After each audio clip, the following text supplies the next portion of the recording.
You're stepping into the fast lane on the VTRN Sports app, 93.3 FM and 1320 AM Lynchburg, or by asking Alexa or Google Home, open VTRN Sports Lynchburg. Now, take the fast lane through the topics that matter across the Commonwealth. This is the Fast Lane with Ed Lane.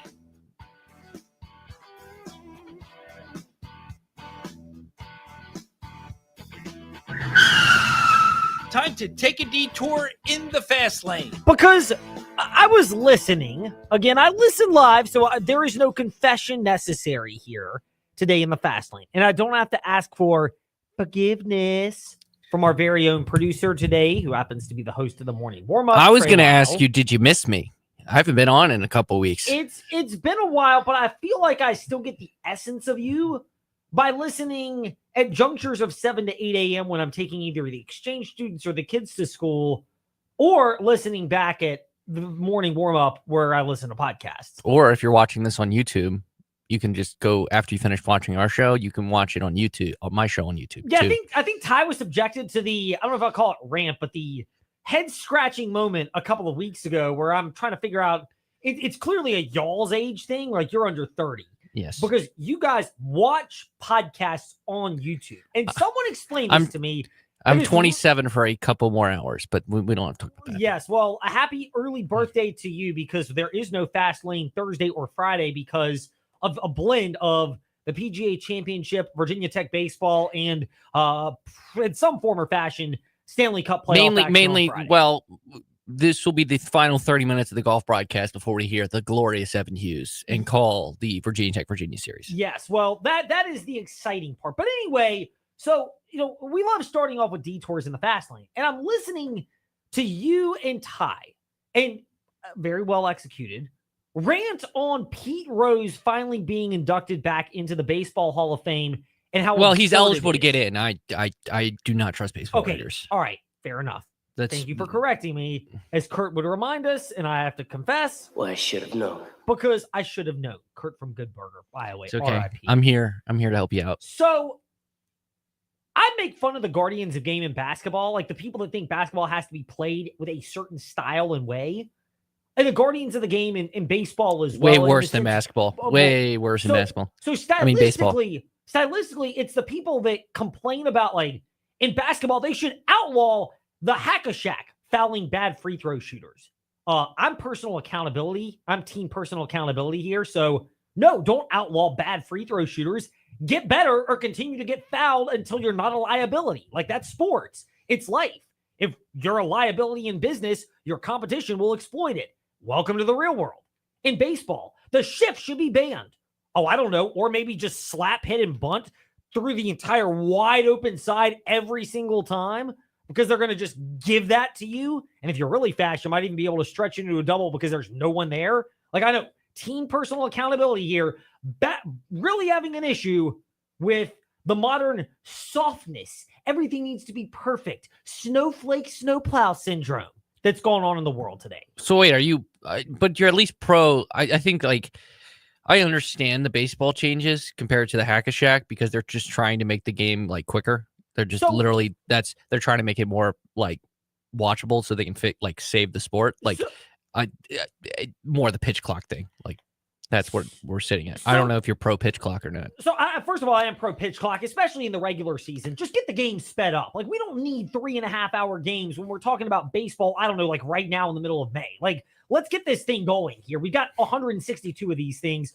If you lose one because the pitch clock screwed you over, you've only got 161 other games to make. I think there's only been one walk-off with a pitch clock since it's been intact. Again, team personal accountability. Adapt or die. Welcome to the real world. And by the way, I am very pro hack-a-shack or fouling bad free throw shooters. Fouling up three. Yeah. Fouling up three. It's part of the game. Like, I'm fine with it. But the worst element of the guardians of the game, to get back to this detour that we're already on to start the fast lane, by far the worst is the Baseball Hall of Fame people. Like, and it's not just like your Pete Rose argument today. Here's the part that gets me. Why in the world? You had the Foul Ball Area podcast. You're the baseball guy, so you can answer this perhaps. Why is it that there's an element of people in baseball that for years were bothered that Pete Rose was banned from the Hall of Fame in baseball and banned from baseball in any capacity when he bet on the game, including his own team? Now, he says he only bet in favor of his own team, but still, he bet in games with his own team as the manager of the game. That is literally compromising or potentially compromising the integrity of the game. They want that guy in the Hall of Fame, but they won't allow the people that used PEDs like Roger Clemens, the pitcher, Mike Piazza, Sammy Sosa, Mark McGwire. We could go on and on. Those people were merely looking for an advantage to be the best versions of themselves as players. Okay, maybe it was a little bit cheating against the rules, but they weren't trying to compromise their team. They were actually trying to help their team by being the best version. And the crotchety old or the snowflake sissies out there that are really upset by this, and clearly I am, they get mad that we can't allow Pete Rose, who could have compromised the integrity of the game by potentially betting against his team. He claims he didn't, but take him for what it's worth, considering his track record. We can let that guy in, and it's such a shame. He should be allowed in. But we're not going to allow people in that took PEDs because it compromised the integrity of the game. For what? They're trying to be better performers and players. It was the most popular. It was the most popular boom of baseball. Well, it's not just that, but it's literally the principle of it. You're going to get mad and you're going to allow someone in who might have screwed his own team on multiple occasions for selfish interests. But I don't believe that part. Happened, but whatever, if it did. I said this morning he bet on his own team. But you're at least opening the door to that guy going in, but not to the people that took PEDs to try to help themselves be better and help their teams achieve more as a player. That's bad, but this is good. But Ed, it's not. The crazy part is there are players that are in the Hall of Fame right now that are connected to PEDs, that have connections to PEDs. But because they were likable, which I don't like, I'm not here to disagree with. I'm not here to I'm just saying, because certain players, I think A-Rod and Barry Bonds are like the top two, and Roger Clemens might be the third, or maybe more of a not so nice person to the media, then they're not going to get in the Hall of Fame. Where what Hall of Fame doesn't have two of its best players ever? And there's not another one. The only other sport is basketball, because the second best player, the first or second best player, depending on how you feel, is still playing in the sport right now, and that's basketball. And maybe the same thing in hockey with how you feel about Sidney Crosby. So, that's it. It's just dumb. It's so dumb. It's more the principle of the matter that drives me nuts and how absurd it is. Guy that might have screwed his own team, let him in.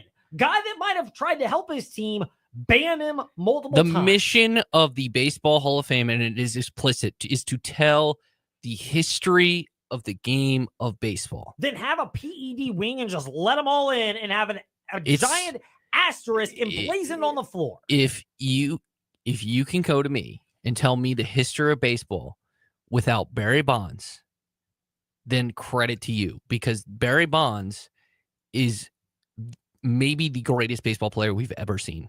And if you want to say, throw out, here's the difference between McGwire and Sosa and him. If you say, all right, let's throw out his quote unquote PED seasons, which is basically the back half of his Giants career. You just take his time with the Pirates and his start with the Giants. It's still a Hall of Fame career. That's absurd. Also, the crazier part about PEDs, you still got to make contact with the baseball. This is another argument I thought about PEDs. Ed, I feel like you would agree with me. You and I could take as many PEDs as we wanted. Ever. I am not hitting 73 home runs in a season. Nope.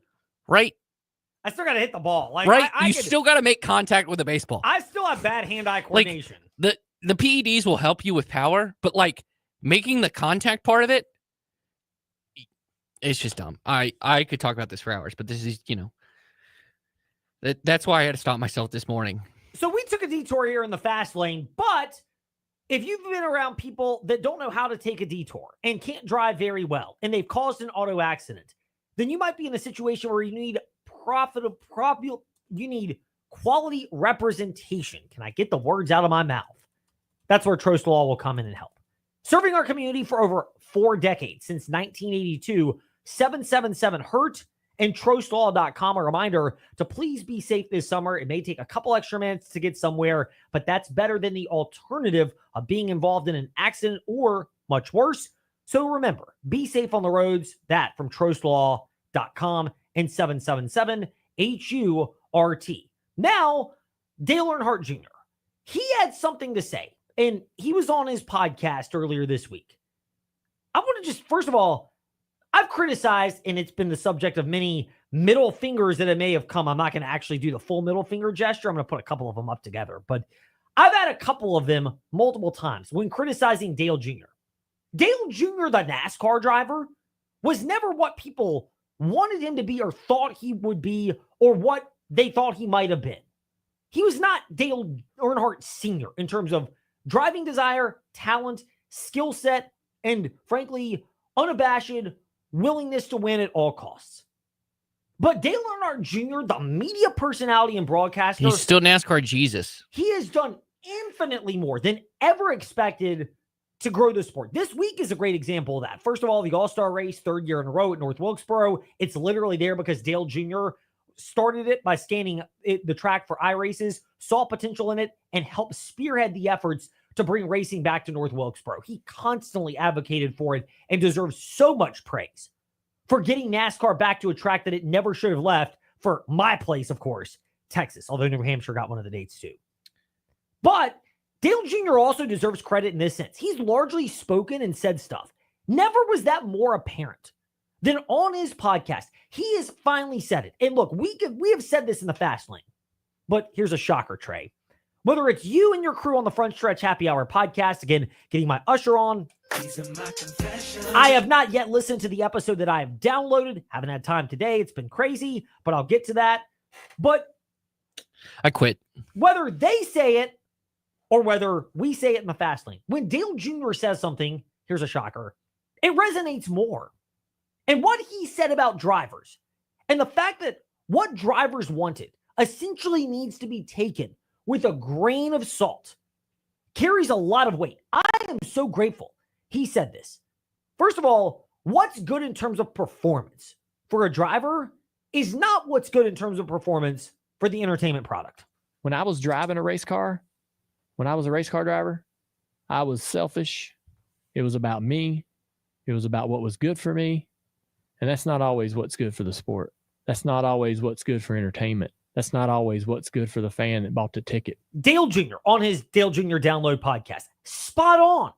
Like, he was selfish. He admitted it.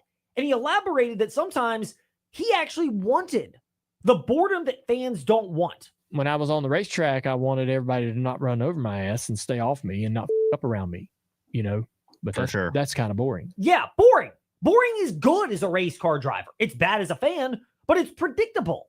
When you're driving or competing in any endeavor, of course you're fine with that, especially the higher up you are in terms of success, the higher up you are in terms of your craft. For Dale Earnhardt Jr., boredom was good. Any driver, boredom is good. Jimmy Johnson winning a bunch of races. Like, I know there's a sector of the media where it's like, appreciate greatness. We should always love dynasties. Sometimes it gets kind of boring. Similarly, personalities, cookie cutter. Everyone makes you feel good, and everybody sings Kumbaya and goes get ice cream sandwiches after the event, to quote our friend Michael Lombardi, former media personality and now current UNC football general manager. Like, you got to evolve around that. This is still entertainment. Like, people bag on the 4-letter network, and there are times where we do too, but ESPN, the first of those 4 is the E, which stands for, wait for it, entertainment. That's what you need. And to Dale Jr.'s credit, he said it. Being a driver, he wanted boredom. What's good for a driver's mentality is not necessarily good for the entertainment of the fans. Thank you, Dale Earnhardt Jr. Thank you for saying what we've thought as a fan for a long time and providing that level of clarity, because a lot of drivers, it's like they're afraid of saying that now. But I think Dale Earnhardt Jr. was very candid as well in his comments, because he thought that way and almost held back the idea about why he wanted it to be boring. As a race car driver for a competitive advantage, totally understandable. No issues with that. But once he got into the media on the other side, all of a sudden, the media that you love to hate when you're a competitor, actually, it gives you a different level of perspective. That was one of the things that I learned when I got out of the driver's seat and stepped into the booth. I said, holy shit, it is important that this is fun to watch. Like, this has got to be good to watch. And so having a wild card or 2 or 3 or 4 or 5 out there that you're not quite sure what kind of decision they're going to make down in the next corner is kind of good. You know, having that guy that's like, hey, man, he's a loose cannon. It's kind of good when you're, trying to be, entertained. Look at his. I mean, Dale Earnhardt Jr. said it on the Dale Jr. Download podcast, but let's be real here. This is what you kind of want as fans, especially now. And I think this is the most important thing to remember if you're NASCAR and looking at it. The quality of racing has not been great this year. And I'm not putting Kansas in that grouping. I know people, kind of got bored because Kyle Larson ran away, but if Chase Elliott and Chris Buescher don't wreck, there's a good chance he's got a legitimate challenger during that race. But his top challengers, and I'll put William Byron in this because the Liberty University driver had some issues as well, but there's a chance that somebody else might have challenged him. Sometimes that's just going to happen. I'm fine with that. But the short track races have stunk. Look at Bristol, Martinsville, and what we've seen on those. Darlington, which is supposed to be great, was a disappointment. Talladega underwhelmed also. Daytona was great at the very end, but not great throughout. Like, this is what you're kind of getting. So you need personalities to spark things up. And that's one of the things Dale Earnhardt Jr. brought up. And again, it goes to what we've said, which is, I think especially when the racing product is kind of hitting a low point and you've got to find ways to work around it before you make changes to the car, which, by the way, drivers are going to complain about often because it's at a competitive disadvantage. They don't have a grasp on it. When they don't have a grasp on it, it may be bad for them, but it's good for us. But having those different personalities can at least help get you to that point. You got to have a lot. We talk about personalities, and I know that personality conversations kind of driven a lot more toward like what they're doing off the track, but you also need those personalities on the track. You got to have the good guy, the villain, the up. You got to have the guy that just can't get it right. You got to have the guy that's stupid fast but terrible decision maker. You need to have all these different people with all these different variables and throw them all in the bucket. Yeah, and let them race. Yeah. I put agree. them in the cage and see what happens. It's what makes it fun. Like, this is what you get, which is really cool. When you've got different personalities, when you have a different idea, a different attitude, all of that, you combine it together, and the product is infinitely better and infinitely more exciting to consume and watch. We'll get to Vic Morin, NHL Wraparound Podcast, in a moment. What happens tonight? Did the Caps get finished off, or do they find a way to scrape by and maybe make this series more interesting than it's been in the early going? But there are other topics, ACC, actionable information that we get to discuss in the Fast Five at 5-ish momentarily. But again, thanks to Dale Earnhardt Jr. for what he had to say, and thank you to Lynchburg Ready Mix Concrete Corporation and Easy Mobility Solutions. They are tag teaming to help you know that the Memorial Day 10K run and 2-mile walk will benefit type 1 diabetes experience. And we'll have more on that at 5:45 with the director of the event, Carol Friend, who's going to join us here in studio. But they want you to know that it's important to support the community. People with type 1 and type 2 diabetes, they need the support, but so do their families and their resources that are available with the type 1 diabetes experience. Even if you're not directly impacted by it right now, you might be in the future. You might be around people. And Tide.org, T1DE.org is where you can go to get more information. That furnished by Lynchburg Ready Mix and Easy Mobility Solutions. Now to the ACC topics we meant to discuss in the Fast Five at 5-ish. It's time for Fast Five at 5-ish. 5-ish minutes on 5 relevant topics done around 5 p.m.-ish. Ish, because our counting skills are kind of ish. Let's start with number 5. So Trey touched on this in the morning warm-up a couple of days ago, and it's a little bit of older news, but the ACC shifted from 20 to 18 non-conference men's basketball games. The goal is to empower teams to swap out a couple of conference games for non-league contests that could mean more. Is this not another sign that the ACC is kind of realizing that it's almost like they need 2 separate divisions in the ACC? The haves and the have-nots. The bigger brands that draw more eyeballs. There's some differences in football and basketball. Duke basketball, yes. Duke football, not so much. As Bill Lumberg, by the way, from Office Space would remind us. Ooh, yeah. I'm going to have to go ahead and sort of disagree with you there. Yes, I disagree. Duke football, not big. Duke basketball, yes. There's some variances. Florida State's on the opposite end. Florida State hoops, not a big brand. Florida State football, most definitely they are. Same with Clemson. You can put Miami in that category as well. But the ACC's decision speaks to that. I think bigger picture, though, we're starting to see that they may have all these teams in the conference, but when you combine that with revenue shifting and everything else, you're getting essentially the same conference, but clearly a separate set of tiers that would be defined as the haves and the have-nots. Number 4. The Big 12, a couple of days ago, agreed to a 3-year contract extension with their commissioner, Brett Yormark, whose deal now runs through 2030, which coincides with that timeline of when all these television deals will also be up. I think by and large, to get his young Jeezy on, Brett Yormark has done that. They were not ever going to be in a position where they could be SEC Big Ten caliber, but from a perception standpoint, they don't have the big brands the ACC has with schools like Clemson, Florida State, Miami, Carolina, NC State, Virginia Tech, Louisville, but they also don't have the bottom feeders like a Boston College and some of those type of programs where you just go, what are they realistically doing here? What value do they provide?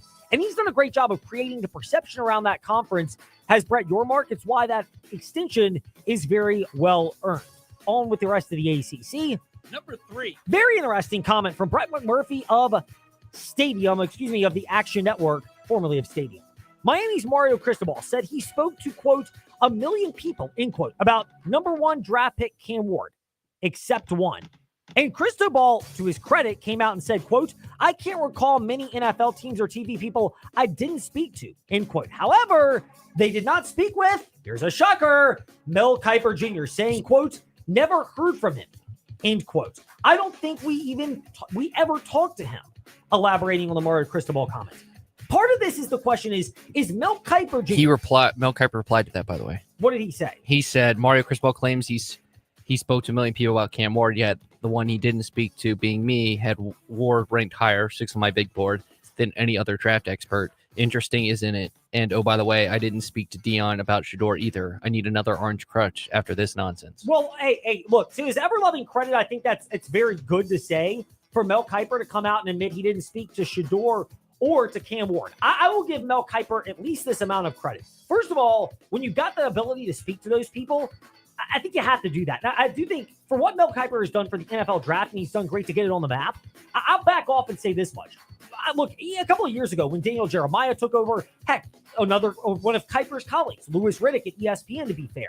I trust those people because they've been involved in personnel departments, and I trust them to be able to get the right information and the right resources. It's nothing against Kiper and McShay. It's other people have found a way to add to that what those two just couldn't because they are not directly involved with the draft process the way that a Daniel Jeremiah or a Louis Riddick or, again, shout out to our guy, Michael Lombardi, but those type of people would have been because they've actually been involved in that. And McShay worked for a group that actually worked with NFL teams, like Scouts Inc. works with NFL teams. Yeah. That's where McShay came from. Well, and look, to his ever-loving credit, I think that's important to remember. But I'll give Kiper this. He's been consistent.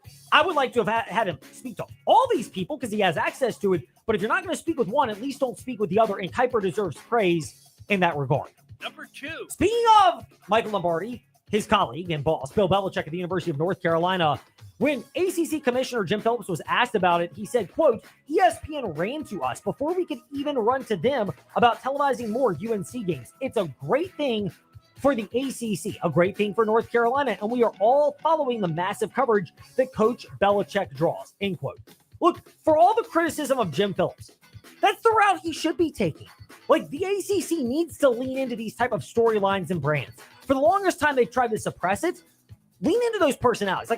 Personally, I don't care what Bill Belichick's personal life is like. I don't think it's going to have the impact on Carolina football from an on-field product the way that other people do. If Belichick can juggle the Flakegate and Spygate and all the other off-the-field distractions in a bigger, more pressure-filled media market like Boston, he'll handle it fine at North Carolina.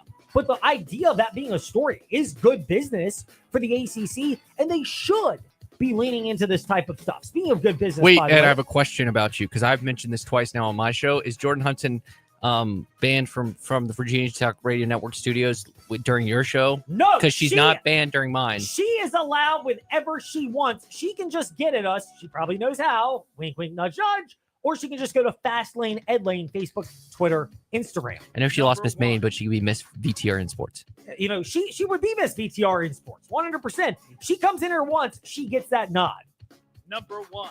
Jim Phillips also said at the close of league meetings for the ACC today, Notre Dame 7 games against Clemson on the schedule over the next 12 years are independent and do not count towards Notre Dame's contracted 5 per season ACC games. This does not mean Notre Dame is going to get closer to joining the ACC. I think we've established that. But I'll say this. From Notre Dame's standpoint, and Clemson and Miami and Florida State are the big three that are being parts of that juggle. It's probably because it's harder for Notre Dame to add a lot more non-conference games than it used to be. Sure, they want to keep Navy on. They'll always find a way for that. They'd love to keep USC as well. Michigan when they can, some of the other big brands to whom they have ties. But for Notre Dame, you add Clemson. Part of it's also the fact that, let's be real here, some of those games against ACC teams are basically the equivalent of playing like G5 caliber opponents in terms of the difficulty with how well Notre Dame is operating. And at least to Jim Phillips' credit, he's put a stake in the ground to defend the honor and position of the ACC. But it does not mean Notre Dame is any closer to joining the conference. Meanwhile, we're closer to joining up with Vic Morin of the NHL Wraparound Podcast. And then 545, Carol Friend, the executive director of the Memorial Day 10K run and 2-mile walk for the type 1 diabetes experience. As we're loaded and back to talk some NHL, do the Canes finish off the Caps? What's happened to Washington? Does this go back beyond and before the playoffs? Vic Morin will help answer and unpack those questions next here in the Fast Lane. Get more at the Used Car Superstore on the Sheeler Motor Mile, your premier used car dealer serving Southwest Virginia and surrounding areas for over 50 years. With more selection, more value, and more finance options. Plus, your trade is worth more. Get the best selection with more Hondas, more Hyundais, all your favorite makes and models. Over 900 used vehicles in stock now. That's way more than any other dealer in the area. Volume selling means volume pricing, and we've got the volume all in one location on the Motor Mile. The Used Car Superstore is your one stop for cars, trucks, vans, and SUVs. Many have miles in the teens, remaining factory warranties, and local one-owner vehicles. Plus, Sheeler owns the finance company. Getting approved for credit is easy on the Motor Mile with financing options for every budget. We finance your future, not your past. You're a valued customer and not just a number on the Motor Mile. Get more with straightforward pricing and more inventory arriving daily. Over 900 vehicles on the lot ready to choose from. The Used Car Superstore on the Sheeler Motor Mile. I-81 exit 118C in Christiansburg. Call 866-SHEELER1. Always open at Sheeler.com. Few things are more majestic than nature, as long as it's outside your house. Unfortunately, when wildlife gets inside your chimney, it leads to problems for your chimney and your house. Prevent this problem with Black Goose Chimney Service. They provide one-time solutions to ensure the wildlife stays outside your home. And if you've had wildlife inside your house, Black Goose Chimney Service can deal with the aftermath and make sure they don't return. Call Black Goose Chimney Service and visit them at blackgoose.net. We're here with Colt from We Fix Stupid Computers. Colt, to go along with your residential or individual walk-in services that you offer, you also do a lot of business IT support. How about you discuss that, and what specifically do you do to help businesses in the area? We see a lot of that. Small to medium-sized businesses, they still have their IT projects. They still need resources to help them within their office and for remote users. And so we'll step in and fill in the gap where we do a lot of projects for them, help them manage their resources, their budgets, and get their technology under control. Colt, how can these people reach out to you to assess their IT needs? Call us. Our number is 434-525-8590. Our website, wefixstupidcomputers.com. We're on Facebook. And our office is here locally, 14690 Forest Road, right next to Scott's Cabinet on 221. Car insurance rates are rising rapidly. That's no secret. It's because the cost of medical care for those who are injured and the repair and replacement cost of damaged vehicles is skyrocketing. But what can you do about it? Hi, this is Judd Gardner with Gardner Insurance Solutions in Lynchburg. We've been helping Central Virginia drivers purchase the coverage they need at affordable prices since 1993. Talk with us before you pay again.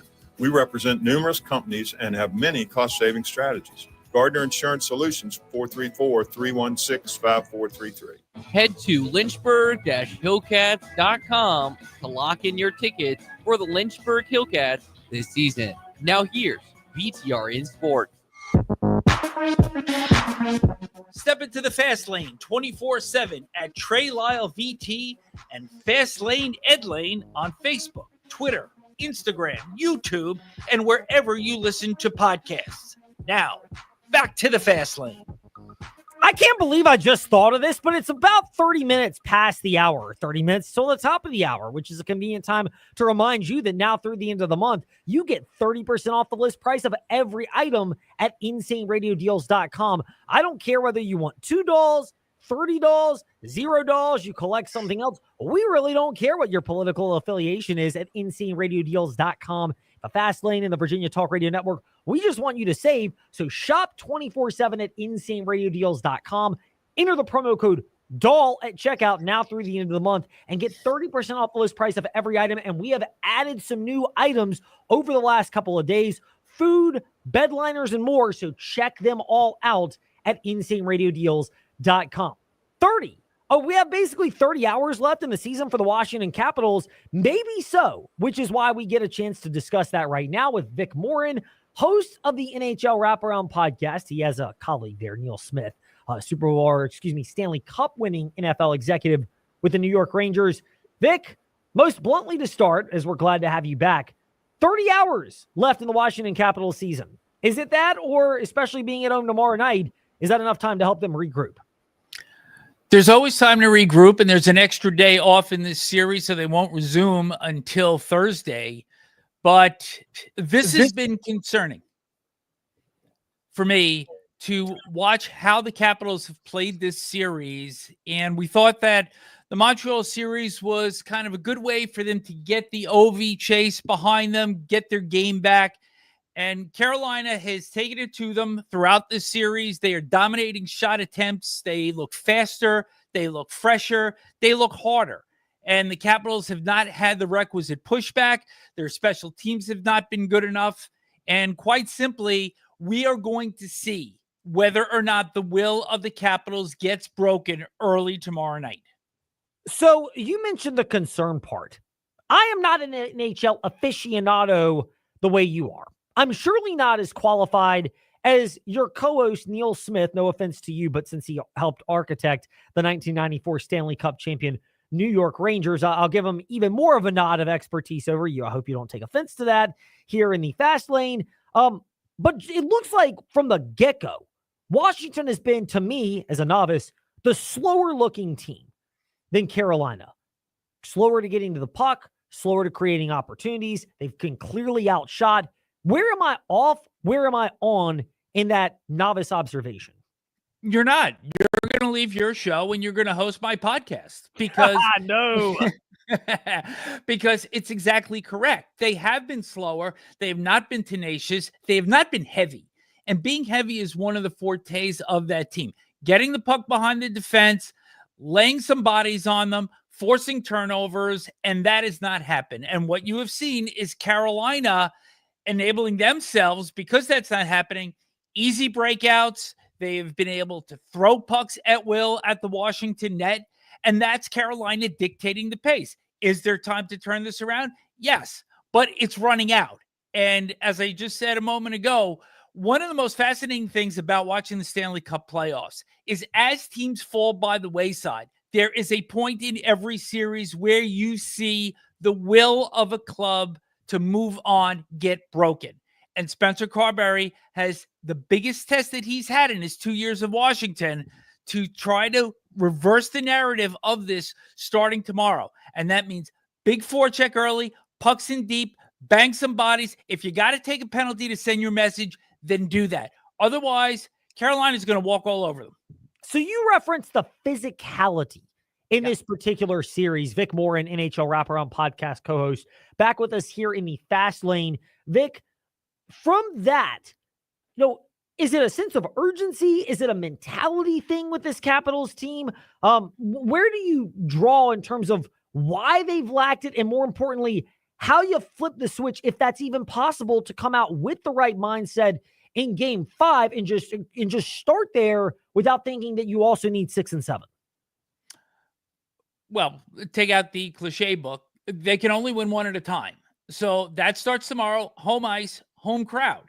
And we've said it. There is time to change this narrative. But it is a mindset. It is that you are not going to be defeated tonight. They often say the fourth game is the hardest one to win. Well, make it difficult on Carolina. They have not created screens. Their zone entries haven't been good. They're not getting a lot of second shots. Every box that they checked during the course of the regular season to earn themselves the top spot in the Eastern Conference, they haven't checked the box in this series. No, they really have not. It looks like all those things that they did so well in the regular season have slowly slipped away. If they lose this series, particularly if they lose on home ice Thursday night, now again, 40 and slip for me, it wasn't tonight, it's tomorrow night when Caps Canes resumes from Washington, D.C., and that's actually officially in Washington, D.C. But if they end up losing that, will we look back when we speak in another couple of weeks with you and next week, hopefully with Neil, where we go, this thing was not just lost right now, it was lost almost in the lead up to the Ovechkin chase and the difficulty regrasping their identity throughout that? I don't know. I wouldn't jump the gun on that because you have to look at the totality of the progress has been made by this club this season. They barely made the playoffs last year, last night of the regular season. They moved to first in the conference, take a lot of people by surprise. 9 players statistically had career years for them. So a lot of things went right. Now, you go to next year, and we're not putting them to bed yet, but as part of the growth here, you're going to take a little bit of a step back. Not everybody's going to have career years next year. You're not going to have the Ovi chase. Yes, he's going to get to 900 goals, but okay, he's only a few away from that. But this is still a stepping stone in terms of where they want to get to. And if they go down, then GM Chris Patrick will look at this club. He will understand that there is more money available on the salary cap. They do have cap space to begin with, and now you're tacking on about another $7.5 million to that. You make your tweaks, you get yourself better, and you take another run at it again. But that's not until this season is done. So go out, make your statement, bring it back to Carolina, and say, you know what? We're going down to Raleigh, and then we're bringing you back home with us. I love the I'm not ready to go there part. I'm pumping my fists here for those watching at Fastlane, Ed Lane, and VTRN Sports on Facebook Live and YouTube, because that means we can ask the question again in a couple of weeks when and not feel like we've already answered it, which is a plus for us selfishly, of course, Vic. If Washington can get this to a game 6, does it change the pressure on the Carolina Hurricanes, or is that dependent on how Washington would get it to the game 6? And if it's we imposed our will, got back to our identity, then Carolina has to go, now we might be in a dogfight. I don't think the pressure will affect Carolina at all. I think they learned a lot from their second round loss to the Rangers a year ago. They're going to do what they continue to do. This is their DNA. Their DNA is to throw pucks from everywhere, including your studio, towards the net. That's what they do. And they're going to continue to do that. And I think they've had enough players go through this rodeo already to say, we're just going to continue to play our game. They've won a game in Washington already. So they know that they can win there. Now the Caps have to prove they can do the same. So we'll flip it on this, and we got a couple more questions left. We're focusing right now with Vic Moore into the NHL wraparound on Caps Canes because that's the biggest series in our backyard. The others are great. We'll have a chance to kind of get broader when one of these teams is eliminated the next time we speak. But from Carolina's perspective, how much credit goes to Rod Brind'Amour? Injuries in goal. It was, Washington had the overall better regular season, but from the get-go, he looks like he's had his team more prepared. I think their effort has been collective so far. Freddie Anderson has done a very good job in net. Has he been tested the way Logan Thompson has been? No, but that's part of what the success is how well you can defend, not only with your goaltender, that's the last line, but what is your team defense? What are you allowing? Are you keeping the shooting lanes clear? Are you getting in the middle of passes? What is your gap control on the back check? Do guys have a lot of room to operate? Or when Washington crosses the blue line, do they have to decide quickly because they know that one and then a second man is on them? So this is a collective effort. It's how Carolina plays. It's in the model of Rod Brind'Amour. So give him credit. A lot of credit goes to him. A lot of credit goes to the NHL Wraparound podcast because their insight is fantastic. Neil Smith and his colleague who's with us, Vic Morin, who's with us today in the Fast Lane. Vic, we'll wrap it up on this. Does it end Thursday night? Does it go back to Raleigh? Does it go back to Washington for a Game 7? How does this thing transpire, the rest of this Caps Cane series? Both Neil and I and Craig Button in our second round preview, we picked the Caps. I think you pick it based on what you've seen, not only in the previous series, but in previous years as it pertained to the Hurricanes. They did not change their goaltending. We thought that was going to be a factor. Anderson has been better than Thompson. So this is what happens. You get surprises. I think this is going to be Game 6, though. And it's a good thing I don't have to answer to it next week. And then Neil has to answer the same question, because if he's on, he picked the Caps as well. Yeah, we might have to hold him accountable as well, but he at least gave us permission the last time we spoke, so we've got that going for us. The Caps, they need a lot going for them, including a start that is much better than what they've displayed recently. Vic, thank you for your time breaking down this series. I promise next time we chat, we'll have a chance to talk about some of the others, which have been exciting, but so far this one's dominated the forefront, and for Washington, they hope to dominate the forecheck early as well. My pleasure joining you, and we'll see what happens. I think we'll know pretty early on tomorrow if the Caps have a shot to force Game 6. We most definitely will. We know the insight's great as well. The NHL Wraparound Podcast, Vic Morin with us here in the Fast Lane. When we return, speaking of the shots, give it your best shot Memorial Day. Join us for the 10K run and 2-mile walk for the Type 1 Diabetes Experience. More on the event when we return. Director Carol Friend back in studio to discuss that. Some cool new offerings, including breakfast at the race? We'll explain when we return here in the Fast Lane. Mark Dalton here with the Terry Auto Group. If you don't love your car, then you're simply just driving the wrong one. At Terry Volkswagen, Terry Subaru, Terry Auto Outlet, and the Terry Clearance Center, we've got the perfect new or used car for you. We make your car buying experience easy. Need help with imperfect credit? No problem. Our team works hard to get you approved and back on the road. Because when you shop at Terry, you drive away happy. Visit us at any of our 4 locations or online at terryautogroup.com. Terry Auto Group. You'll love our cars. When food is made with love, it's made from the heart. Our food at JD's Cafe is made with love. Hi, I'm JD. Come experience Lynchburg's best Southern comfort food. With warm weather here, nothing beats fresh homemade chicken salad. Ours is in high demand and perfect for scoops, sandwiches, or large orders with advance notice. Craving something with a kick? Our Nolans catfish or shrimp po' boy is served with homemade remoulade sauce and a drizzle of hot sauce. Experience the love. JD's Cafe, Boonesboro Shopping Center in Lynchburg. It's natural to wonder why you should consult a legal advocate after a serious auto accident. The reason is personal injury cases are complex. Hi, I'm Randy Trost of Trost Law. Filing a claim isn't just about filling out a form and waiting for a check in the mail. Most accident resolutions require intricate knowledge of Virginia's personal injury laws and experience working with insurance companies. That's where Trost Law will help. Call us at 777-HURT and visit trostlaw.com so we can do the work to obtain the best result for you. Experience, reputation, growth. These are what make Brownstone Properties the area's most trusted property management company. With the recent addition of 15 new communities at Smith Mountain Lake, we have expanded our HOA portfolio to over 80 communities across the region. Combine these with over 2,500 residential units, and it's easy to see why our reputation and business continue to grow. Let our experience work for you. Visit us today at brownstoneproperties.com or 3720 Old Forest Road in Lynchburg. At InsaneRadioDeals.com, we don't care how many dolls you have or if you collect something else. All we care is to help you save money. So now through the end of May, enter the promo code DOLL at checkout and get 30% off the list price of every item at InsaneRadioDeals.com. That includes the sports collector in your life, BNC Sports gift certificates, good for Valley View Mall in Roanoke and River Ridge Mall in Lynchburg. Enter the promo code DOLL at checkout now through the end of May to get 30% off the list price of every item at InsaneRadioDeals.com.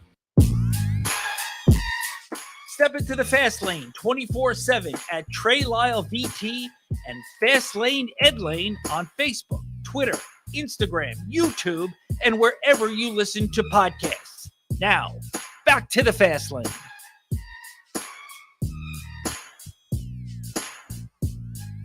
Here on the VTR, as we welcome you back into the Fast Lane here on the VTR and Sports app at 93.3 FM. Just a little point of clarity for those that are watching, and we appreciate those that are watching. Not my thing, by the way, but hey, plenty of people do. Our metrics don't lie. They've been great. People are watching. Trey and his younger friends out there, it's your thing. Hey, more power to you. But for those that are watching, Fast Lane, Ed Lane, and VTR and Sports on Facebook Live and YouTube. The banner for Rewind 1039 in the background that I'm pointing at with my two thumbs behind me, not like Siskel and Ebert, two thumbs up, RIP to them, but two thumbs behind me for Rewind 1039. It's just a merely a shameless self-promotion for our sister station. We are not actually putting the Fast Lane on that platform. We have morning fast takes, but not actually putting the show on there. Although, by the way, if you want Rewind on a remote to be at your event, message us here and we can get you connected to make that a reality. We will be at an event on Memorial Day. We've been there a number of times. We are proud here in the Fast Lane and at the Virginia Talk Radio Network to once again be partnering with the Memorial Day 10K Run and 2 Mile Walk for the Type 1 Diabetes. Carol Friend, director of this event, she has helped put this on now for, almost a decade? Wow, that's crazy. Yes, I think you're about right. Back when you were fresh out of college, right? Well, it's been a little while. I'm trying to think. Maybe I was involved for about a decade, but I've probably been the race director about 8 years. So you've had intimate knowledge of this event. It's kind of a great blend. It's Memorial Day. Everyone knows in throughout this great nation of ours, Memorial Day is a big day, but especially here, we're a very patriotic area. So the races embrace that element to it. It's also embraced the fact that it's for a great cause, TIDE, the Type 1 Diabetes Experience, TIDE.org. That's T1DE.org. The easiest way to register to run or walk, and we will get to that in a moment. But I got to start off with this. Every race in which I've run, and I'm proud to say I've run plenty of them this year and in prior years, some better than others. The races that I've run, they all have your typical post-race food and beverages. Yes. Sports drinks, water, bananas, things of that nature. Breakfast at the race? That's the newest twist. That's an awesome twist that you and the Depot Grill have put together this year. Where did that idea originate? Well, we're super excited. We've got the Depot Grill as a big sponsor for us this year. And I have always wanted to prioritize protein at our races. Now, we do have to keep our typical fare for our runners. They like their post-race snacks. But we, as the diabetes organization, really like to prioritize health and community fitness and wellness. And we like to accommodate and make sure that people can get protein after the race. So we've done things like cheese sticks and nuts. But this year, with the Depot Grill sponsoring and them being right there, we asked if they would provide some sources of protein for us for the morning. They will. That's the coolest thing ever. First of all, I'm not eating it before the race. I don't even know how I feel after the race. But the cool thing about running and walking, and this event embraces runners, walkers, and volunteers. More on that in a moment. But the cool thing about it is everybody's got their own little pre-race and post-race approaches, and this is a real cool one. I'm excited to see how this goes. Yes, we're super excited this year as well. And in addition, the Riverfront Park is open. So speaking of pre-race. Oh my gosh, that is all right. All right. I'm not going to get fully confessional here in the Fast Lane, but I will get somewhat confessional. Most every racer, before the race, many of us are looking for one thing: the bathroom. Like exactly. It's just, if nothing else, like for me, it's often superstition and just nerves that are there. It's just the reality of running it. Everybody's often looking for that. True or false? Not only is the new playground open, but the bathrooms are open now. The bathrooms are open, and I went and checked them out, and they're fabulous. We have male and female bathrooms, fully accessible bathrooms, and there'll be plenty, so I don't anticipate any pre-race lines. You do have to go a little bit across the parking lot to access them, but I feel the trade-off is worth it. Oh, it definitely is. I mean, no pun intended here. What a relief it is to hear that news. Carol Friend, who's the director of the Memorial Day 10K Run and 2 Mile Walk for the Type 1 Diabetes Experience. And the other cool part, I don't think this should be overlooked with the Riverfront Park now being open.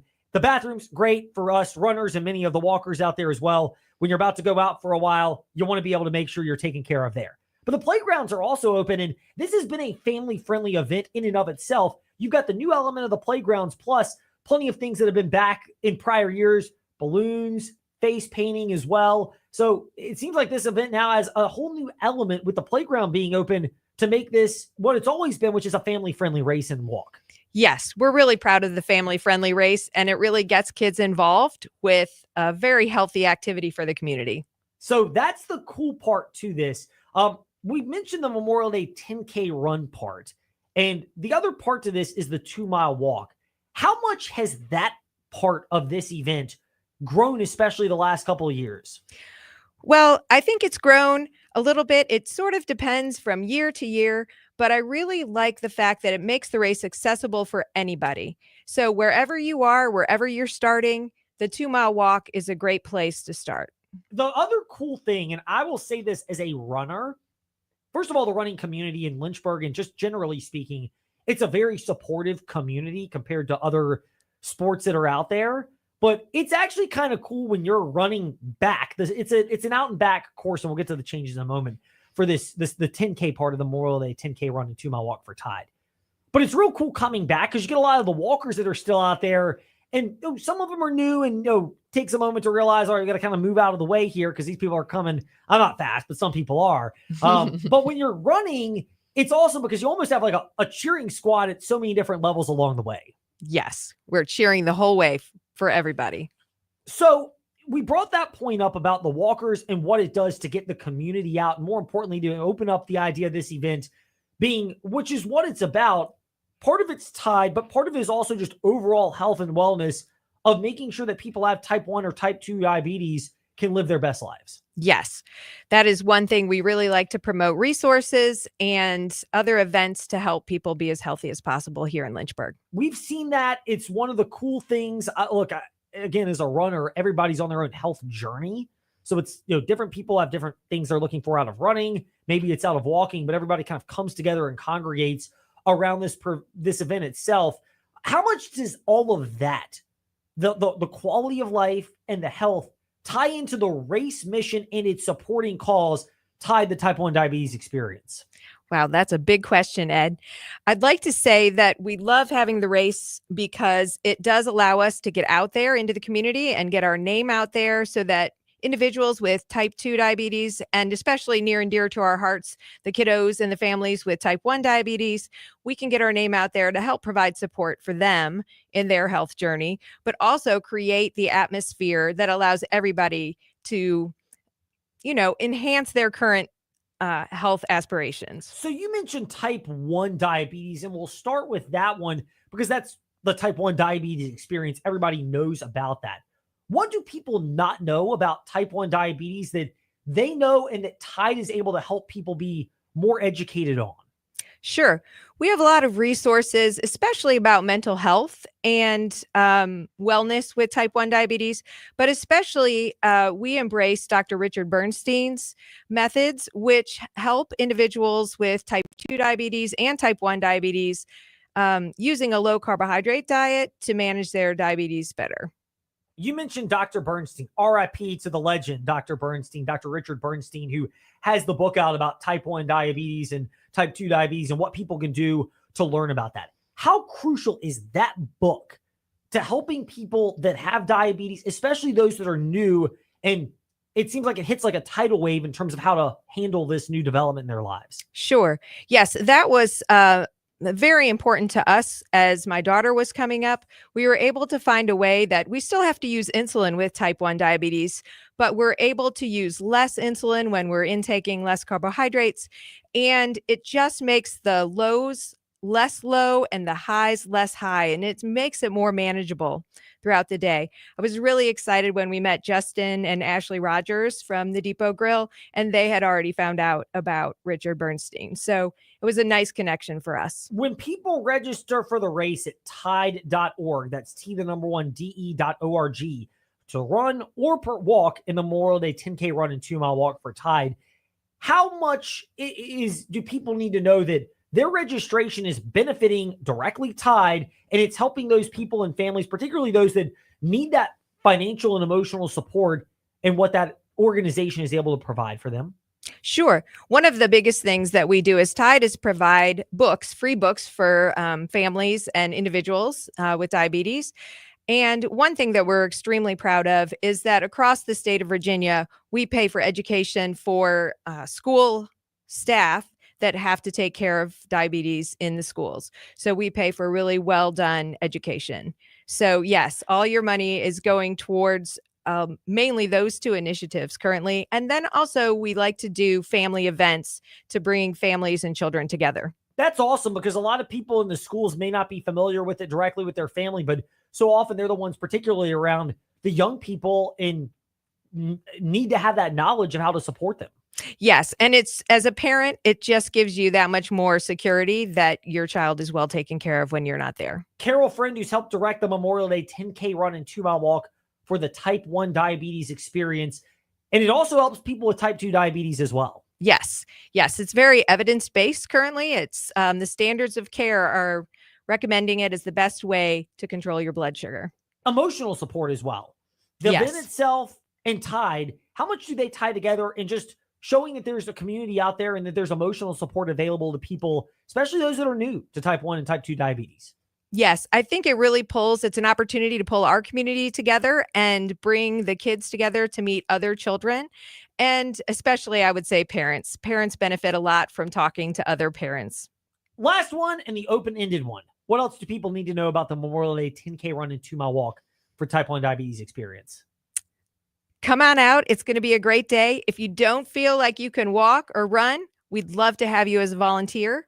So if you can reach out to us through our Facebook page or through the Run Sign Up page, we'd love to have you. Or at Fastlane Ed Lane, Facebook, Twitter, Instagram. If you're interested, just drop us a note. We'll get you connected with Carol and the team at Tide and the Memorial Day 10K run and 2-mile walk, because it's a community event and community support is a big part of that. Look forward to seeing you out there on race day, Carol, although the smile I have right now might not be available until after the race. We always look forward to seeing you, Ed, and cheering you across the finish line. Yes, in whatever form or fashion I make it, that is the fun part of this, and it is for a great cause, the Memorial Day 10K run and 2-mile walk for the type 1 diabetes experience. Come join us. A big thanks to Carol today in the Fast Lane. Thank you for connecting with us however you have, live or Fast Lane Ed Lane, Facebook Live, YouTube, Instagram, Twitter, wherever you listen to podcasts. No show Thursday and Friday, PGA Championship and Tech Baseball, so we're back Monday at 5. Thanks for listening to The Fast Lane on VTRN Sports, 93.3 FM, W227 BG Timberline.